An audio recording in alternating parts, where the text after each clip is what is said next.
వాళ్ళ బాధలు చెప్తారు.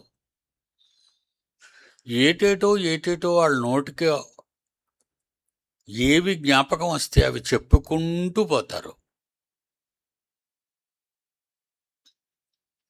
ఇకపోతే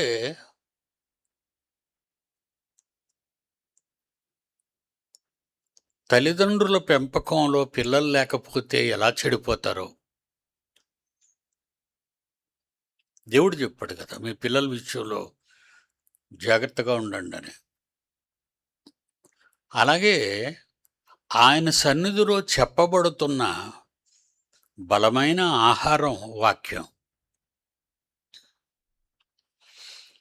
తినకపోతే బలహీనులు, తినకపోతే రోగాలు, తినకపోతే చస్తారు.